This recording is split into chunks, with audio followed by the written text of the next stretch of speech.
ನಮಸ್ಕಾರ ವೀಕ್ಷಕರೇ, ಪ್ರತಿಧ್ವನಿಗೆ ಸ್ವಾಗತ. ಈಗಾಗಲೇ ರಾಜ್ಯದಲ್ಲಿ ವಿಧಾನ ಪರಿಷತ್ ಚುನಾವಣೆ ಮುಕ್ತಾಯಗೊಂಡಿರುವಂಥದ್ದು. ಅಡ್ಡ ಮತದಾನದ ಸದ್ದು ಸಾಕಷ್ಟು ಜೋರಾಗಿ ಆಗ್ತಾ ಇರುವಂಥದ್ದು. ಯಾಕಂದ್ರೆ ಕಾಂಗ್ರೆಸ್ ಅಭ್ಯರ್ಥಿಗೆ ಸಾಕಷ್ಟು ಪ್ರಯಾಸದ ಗೆಲುವು ಅಂತ ಹೇಳ್ಬೋದಾಗಿತ್ತು, ಆದರೆ ಅದು ನಿರಾಯಾಸದ ಗೆಲುವಾಗಿರುವಂಥದ್ದು. ಅದಕ್ಕೆ ಕಾರಣ JDS ಹಾಗೂ ಬಿಜೆಪಿಯ ಶಾಸಕರಿಂದ ನಡೆದಿರುವಂತಹ ಅಡ್ಡ ಮತದಾನ. ಸದ್ಯ ರಾಜ್ಯ ರಾಜಕೀಯದಲ್ಲಿ ಇದು ಮಹತ್ವದ ಚರ್ಚೆಗೆ ಮುನ್ನೆಲೆಗೆ ಬಂದಿರುವಂಥದ್ದು. ಸಾಕಷ್ಟು ಪರ ವಿರೋಧದ ಚರ್ಚೆಗಳು ನಡೀತಾ ಇರುವಂಥದ್ದು. ಕಾಂಗ್ರೆಸ್ ಪಕ್ಷ ಇನ್ನಷ್ಟು ಬಲಿಷ್ಠವಾಗಿದೆ ಅನ್ನೋ ಸಂದೇಶವನ್ನು ಸಹ ಸಾರಿರುವಂಥದ್ದು. ಅಲ್ಲದೆ ಮತ್ತೊಂದು ವಿಚಾರವನ್ನು ನೋಡುವಾಗ ಸದ್ಯ ಮುಖ್ಯಮಂತ್ರಿ ಆಗಿರುವ DK ಶಿವಕುಮಾರ್ ಅವರ ಪಾಲಿಗೆ ಸಾಕಷ್ಟು ಪ್ರತಿಷ್ಠೆಯಾಗಿತ್ತು, ಅದರಲ್ಲಿ ಅವರು ಗೆದ್ದು ಬಿಗಿದ್ದಾರೆ. ಸೊ ಎಸ್, ಈ ಎಲ್ಲ ವಿಚಾರದ ಬಗ್ಗೆ ಮಾತನಾಡಲು ನಮ್ಮ ಜೊತೆ ಹಿರಿಯ ಪತ್ರಕರ್ತರಾಗಿರುವ ವಿಜಯ್ ಭರಮಸಾಗರ್ ಅವರಿದ್ದಾರೆ.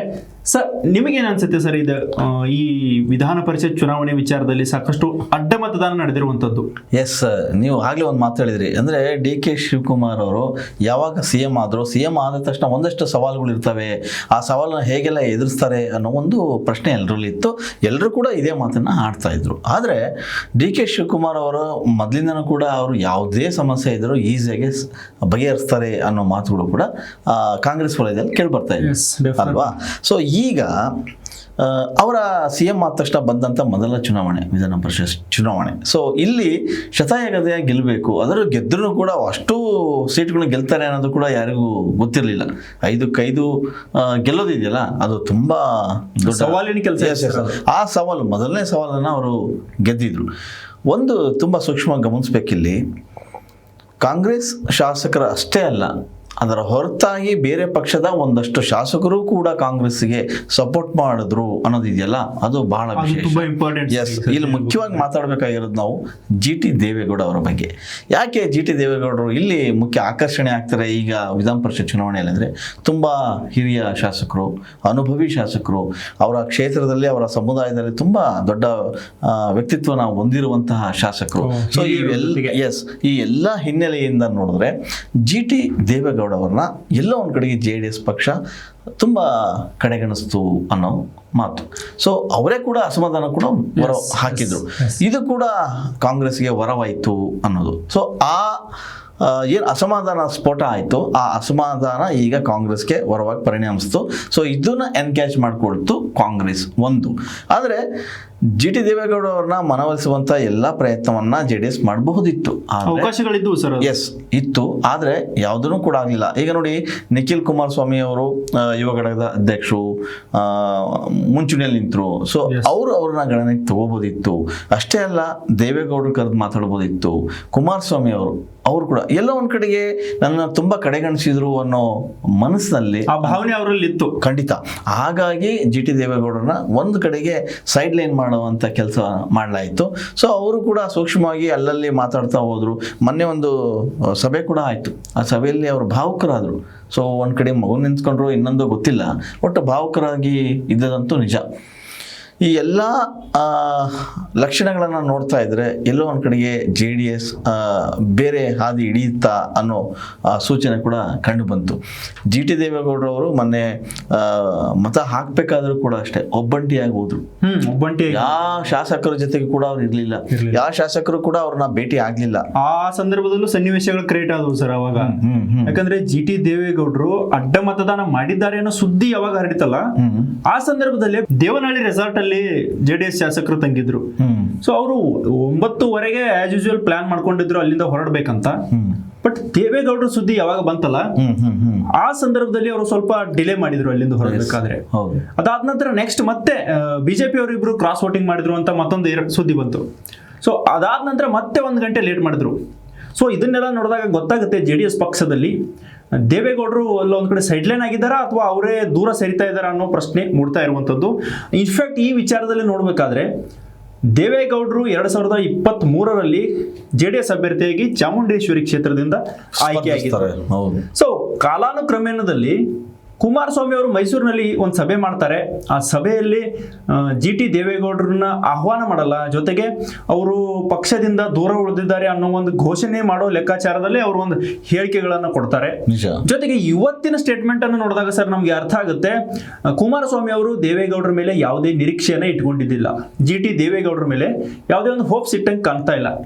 ಯಾಕಂದ್ರೆ ಅವರು ಆಲ್ರೆಡಿ ಒಂದು ಕಾಲ ಆಯ್ತು, ಎರಡು ಕಾಲನ ಹೊರಗಿಟ್ಟಿದ್ದಾರೆ ಅನ್ನೋ ಮಾತನ್ನು ಹೇಳುವ ಮೂಲಕ ನಿಜ ಪರೋಕ್ಷವಾಗಿ ಅವರು ನಮ್ಗೆ ಪಕ್ಷದಿಂದ ದೂರ ಉಳಿದಿದ್ದಾರೆ ಅನ್ನೋ ಸಂದೇಶವನ್ನ ಕುಮಾರಸ್ವಾಮಿ ಅವರೇ ರವಾನೆ ಮಾಡಿದ್ರು.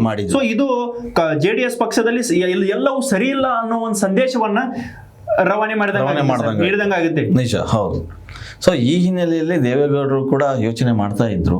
ಸೊ ಇದೊಂದು ಒಳ್ಳೆ ಸಮಯ. ಸೊ ವಾಟ್ ನೆಕ್ಸ್ಟ್ ಗೊತ್ತಿಲ್ಲ. ಮುಂದಿನ ಚುನಾವಣೆಗೆ ದೇವೇಗೌಡರು ಬೇರೆ ಥರದ ಆಲೋಚನೆ ಮಾಡ್ತಾರೋ, ಮುಂದಿನ ಚುನಾವಣೆಯಲ್ಲಿ ದೇವೇಗೌಡರು ಯಾವ್ದಾದ್ರು ಪಕ್ಷಕ್ಕೆ ಕಾಲಿಡ್ತಾರೋ ಗೊತ್ತಿಲ್ಲ.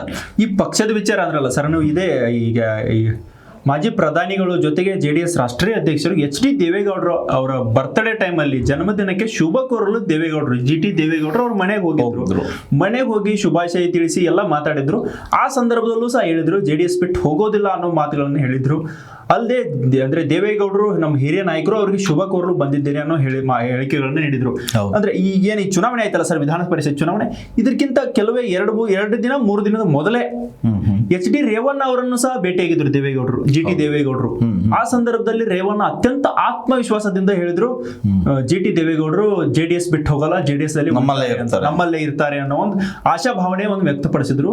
ಬಟ್ ಈ ವಿಧಾನ ಪರಿಷತ್ ಚುನಾವಣೆ ಎಲ್ಲವನ್ನ ಉಲ್ಟಾ ಮಾಡಿದೆ ಅನ್ನೋದು ಒಂದು ವೇಳೆ ಅವರು ಅಡ್ಡ ಮತದಾನ ಮಾಡಿದ್ರೆ, ಆದ್ರೆ ಅವ್ರು ಹೇಳ್ತಾರೆ ನಾನು ಆತ್ಮಸಾಕ್ಷಿಗೆ ಮತ ಚಲಾಯಿಸಿದ್ದೇನೆ, ಅಡ್ಡ ಮತದಾನ ಮಾಡಿರೋದು ಸಾಬೀತು ಪಡಿಸಿ ಯಾರ ಹೇಳ್ತಾ ಇದ್ರಲ್ಲ ನೀವು ಹೇಳಿ ಸಾಬೀತು ಪಡಿಸಿ ಅನ್ನೋ ಒಂದು ಸವಾಲನ್ನು ಸಹ GT ದೇವೇಗೌಡರು ಹಾಕಿದ್ರು. ಹೌದು.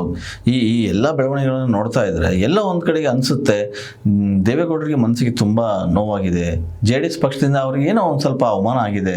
ಆ ಹಿನ್ನೆಲೆಯಲ್ಲಿ ಈ ಎಲ್ಲ ಬೆಳವಣಿಗೆಗಳು ನಡೀತಾ ಇದೆ.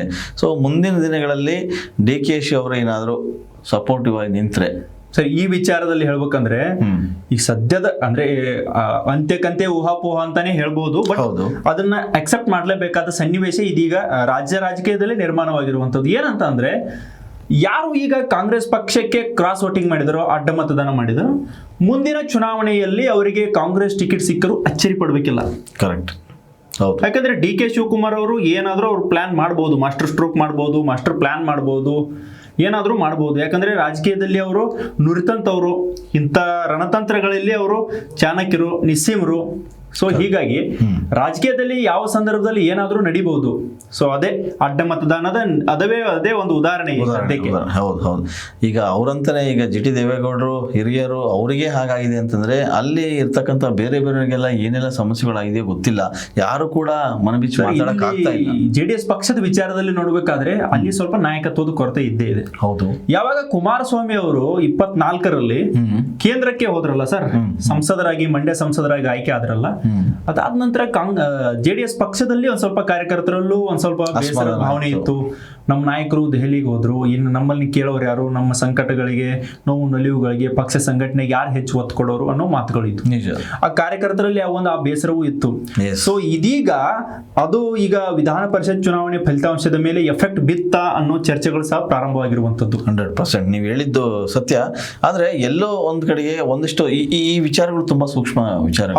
ಯಾಕಂತಂದ್ರೆ ಒಬ್ಬ ಹಿರಿಯ ನಾಯಕರು ಅಷ್ಟು ವರ್ಷಗಳ ಕಾಲ, ದಶಕಗಳ ಕಾಲ JDS ಪಕ್ಷದಲ್ಲಿ ಇದ್ದಂಥವ್ರಿಗೆ ಒಂದು ರೀತಿಯ ಏನೋ ಅಸಮಾಧಾನ, ಅವಮಾನ ಆಯ್ತು ಅಂದ್ರೆ ಇನ್ನು ಬೇರೆಯವರ ಪಾಡೇನು ಅನ್ನೋದೊಂದು ಪ್ರಶ್ನೆ ಅಲ್ಲ. ಈಗ ಇದೇ GT ದೇವೇಗೌಡರ ವಿಚಾರದಲ್ಲಿ ನೋಡ್ಬೇಕಾದ್ರೆ ಸರ್, ದೇವೇಗೌಡರು ಚೆನ್ನಾಗೇ ಇದ್ದಾರೆ. ಹೌದು.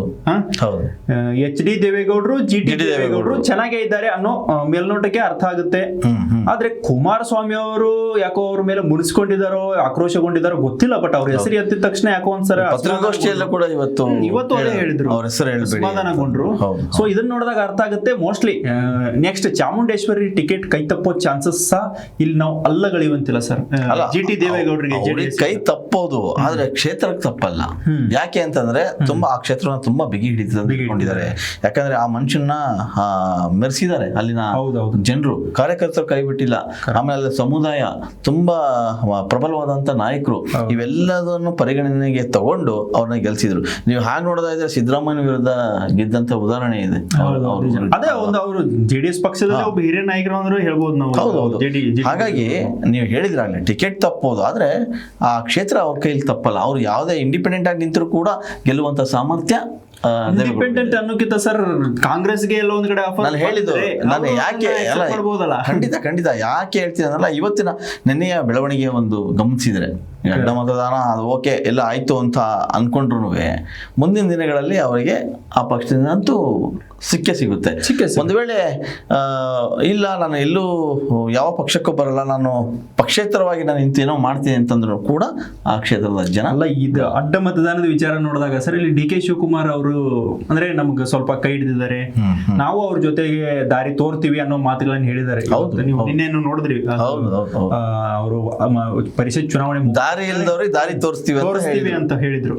ಸೊ ಇದನ್ನ ನೋಡಿದ್ರೆ ಅರ್ಥ ಆಗುತ್ತೆ ಡಿ ಕೆ ಶಿವಕುಮಾರ್ ಅವರು ಯಾರ್ಯಾರು ಅಡ್ಡ ಮತದಾನ ಮಾಡಿದಾರಲ್ಲ ಅವ್ರ ಕೈ ಬಿಡಲ್ಲ, ಸ್ಪಷ್ಟವಾಗಿ ಅವ್ರು ಹೇಳಿದ್ದಾರೆ, ಕೈ ಬಿಡಲ್ಲ ಅನ್ನೋ ಜೊತೆಗೆ ಅವ್ರ ಕ್ಷೇತ್ರಕ್ಕೆ ಅನುದಾನ ಆಗ್ಲಿ ಅಥವಾ ಇನ್ಯಾವುದೋ ರೂಪದಲ್ಲಿ ಅವ್ರ ಋಣವನ್ನ ತೀರಿಸೋ ಪ್ರಯತ್ನವನ್ನ ಮಾಡಬಹುದು. ಖಂಡಿತ. ಸೊ ಅದರಲ್ಲಿ ಇವ್ರು ಒಂದ್ ವೇಳೆ ಅಡ್ಡ ಮತದಾನ ಮಾಡಿದ್ದೇ ಆದ್ರೆ, ಸೊ ನಾವು ಸ್ಪೆಸಿಫಿಕ್ ಆಗಿ ಹೇಳಕ್ಕಾಗಲ್ಲ, ಅಡ್ಡ ಮತದಾನ ಮಾಡಿದ್ದೆ ಆದ್ರೆ ಇವ್ರಿಗೂ ಒಂದ್ ಸ್ವಲ್ಪ ಲಾಭ ಆಗಬಹುದು. ಪಕ್ಷ ವಿರೋಧದ ಚಟುವಟಿಕೆ ಅಂತ ಹೇಳಿ ಅವ್ರನ್ನ ಅಮಾನತ್ ಮಾಡಬಹುದು ಅಥವಾ ದೂರ ಇಡಬಹುದು. ಅಲ್ಲ ಜೆಡಿಎಸ್ ಪಕ್ಷದಲ್ಲಿ ಸರ್, ಬಟ್ ಕಾಂಗ್ರೆಸ್ ಸರ್ಕಾರದಿಂದ ಹೇಳ್ತಾ ಇರೋದು ನಾನು.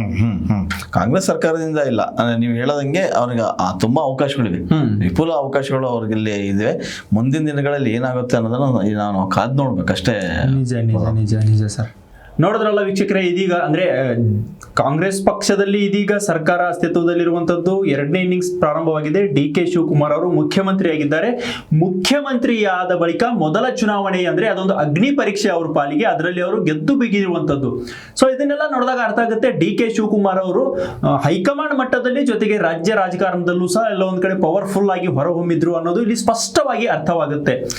ದೇಶದಲ್ಲಿ ಕಾಂಗ್ರೆಸ್ ಪರಿಸ್ಥಿತಿ ಏನೇ ಇರಬಹುದು, ಬಟ್ ರಾಜ್ಯದ ವಿಚಾರದಲ್ಲಿ ನೋಡಿದಾಗ ಡಿ ಕೆ ಶಿವಕುಮಾರ್ ಅವರ ನೇತೃತ್ವದಲ್ಲಿ ಸದ್ಯ ಕಾಂಗ್ರೆಸ್ ಪಕ್ಷ ಎಲ್ಲ ಒಂದ್ ಕಡೆ ಟೇಕ್ ಅಪ್ ಆಗಿ ಕಾಂಗ್ರೆಸ್ ಸರ್ಕಾರ ಮುನ್ನಡೆಯನ್ನ ಸಾಲ್ತಾ ಇರುವಂತದ್ದು. ಅದಕ್ಕೆ ನೈಜ ಉದಾಹರಣೆ ಇದೆ ವಿಧಾನ ಪರಿಷತ್ ಚುನಾವಣೆ. ಆದ್ರೆ ನೀವು ಹೇಳದಂಗೆ ತುಂಬಾ ಸವಾಲುಗಳಿದ್ದು, ದೊಡ್ಡ ಟಾಸ್ಕ್ ಇತ್ತು. ಮೊದಲನೇ ಟಾಸ್ಕ್ ಅಲ್ಲಿ ಡಿ ಕೆ ಶಿ ಅವರು ಗೆದ್ರು. ಇದನ್ನೇ ಅಭ್ಯರ್ಥಿ ಗೆಲ್ಲುವುದೇ ಕಷ್ಟ. ಯಾವ ರೀತಿ ಮಾಸ್ಟರ್ ಪ್ಲಾನ್ ಮಾಡಿರಬಹುದು? ಅದೇ ಹೆಂಗ್ ನೋಡಿದ್ರೆ ಆಪೋಸಿಟ್ ಇರೋ ಪಕ್ಷಗಳಿಗೆ ಅದು ಮಾಸ್ಟರ್ ಸ್ಟ್ರೋಕ್. ಬಿಜೆಪಿಯಲ್ಲಿ ಸರಿ ನೋಡಿ, ಈಗ ದಳ ಮತ್ತು ಕಮಲದಲ್ಲಿ ಕಂಪನ ಶುರುವಾಗಿರುವಂತದ್ದು ಇದೇ ಅಡ್ಡ ಮತದಾನಕ್ಕೆ ಸಂಬಂಧಪಟ್ಟಂತೆ. ಹೌದೌದು. ಈಗ ಹೈಕಮಾಂಡ್ ಬೇರೆ ಕರೆದಿದೆ, ವಿಜೇಂದ್ರ ಹೋಗ್ತಾ ಇದಾರೆ 23ನೇ ತಾರೀಕಿಗೆ ಬರ್ಲಿಕ್ಕೆ ಬುಲಾವ್ ಹೋಗಿದ್ದಾರೆ, ಈಗ ಹೋಗ್ತಾರೆ. ಈಗ ಸೊ ಮೀರ್ ಸಾದಿಕ್ ಗಳಂತ ಸಂಬೋಧನೆ ಮಾಡ್ತಾರೆ ವಿಜೇಂದ್ರ, ಯಾರ ಅಡ್ಡ ಮತದಾನ ಮಾಡಿದ್ದಾರೆ. ಸೊ ಎಷ್ಟು ಆಕ್ರೋಶ ಇದೆ ಅವರಲ್ಲಿ. ರಾಜಕಾರಣ ಅಂದ್ಮೇಲೆ ಇವೆಲ್ಲ ಸಹಜ. ಕುಮಾರಸ್ವಾಮಿ ಅವರು ಸರ್ ಇದನ್ನ ಎಕ್ಸ್ಪೆಕ್ಟ್ ಮಾಡಿದ್ರು ಅನ್ಸುತ್ತೆ. ಅವ್ರು ನನಗೇನ್ ಇದರಿಂದ ನಿರೀಕ್ಷೆ ಇರ್ಲಿಲ್ಲ. ಅವ್ರ ಮಾತನ್ನ ಕೇಳಿದ್ರೆ ಅರ್ಥ ಆಗುತ್ತೆ. ಮಾತಾಡಿದ್ರು ಹಿಂಗ ಆಗುತ್ತೆ ಅಂತಾನೆ ನಾನು ಬೇರೆ ಕ್ಯಾಂಡಿಡೇಟ್ ನ ಹಾಕಿದ್ದೆ ಅಂತ ಹೇಳಿ. ನಮ್ಮಲ್ಲಿ ಇರುವ ಜನರ ಒಂದು ನಂಬಿಕೆಯನ್ನ, ಆತ್ಮವಿಶ್ವಾಸವನ್ನ, ಜೊತೆಗೆ ಹಿತಶತ್ರುಗಳು ಯಾರಿದ್ದಾರೆ ಪಕ್ಷದಲ್ಲಿ ಅನ್ನೋದನ್ನ ತಿಳಿಯೋದಕ್ಕಾಗಿಯೇ ನಾನು ಕ್ಯಾಂಡಿಡೇಟ್ ಹಾಕಿದ್ದು ಅನ್ನೋ ಒಂದು ಅಚ್ಚರಿ ಹೇಳಿಕೆಯನ್ನ ಕುಮಾರಸ್ವಾಮಿ ಅವರು ನೀಡಿದ್ದು. ಸಾಕಷ್ಟು ಇದು JDS ನಲ್ಲಿ ಎಲ್ಲವೂ ಅಂದ್ರೆ ಎಲ್ಲವೂ ಪಕ್ಷದಲ್ಲಿ ತಳಮಟ್ಟದಿಂದಲೂ ಸಹ ಸರಿ ಇಲ್ಲ ಅನ್ನೋದು ಸ್ಪಷ್ಟವಾಗುತ್ತೆ ಸರ್ ಇಲ್ಲಿ ನೋಡಿದ. JDS ಮುಂದಿನ ದಿನಗಳಲ್ಲಿ ಇನ್ನು ಯಾವೆಲ್ಲ ನಿರ್ಧಾರಗಳನ್ನ ತೆಗೆದುಕೊಳ್ಳುತ್ತೆ, JDS ನಲ್ಲಿ ಇನ್ನೂ ಏನಾದರೂ ತಲ್ಲಣಗಳು ಶುರುವಾಗ್ತವ ಅನ್ನೋದನ್ನ ಕಾದು ನೋಡ್ಬೇಕು. ಹೆಚ್ಚಿನ ವಿಡಿಯೋಗಳಿಗೆ ಪ್ರತಿಧ್ವನಿ ಯೂಟ್ಯೂಬ್ ಚಾನೆಲ್ ಸಬ್ಸ್ಕ್ರೈಬ್ ಮಾಡಿ, ಬೆಲ್ ಐಕಾನ್ ಕ್ಲಿಕ್ ಮಾಡಿ.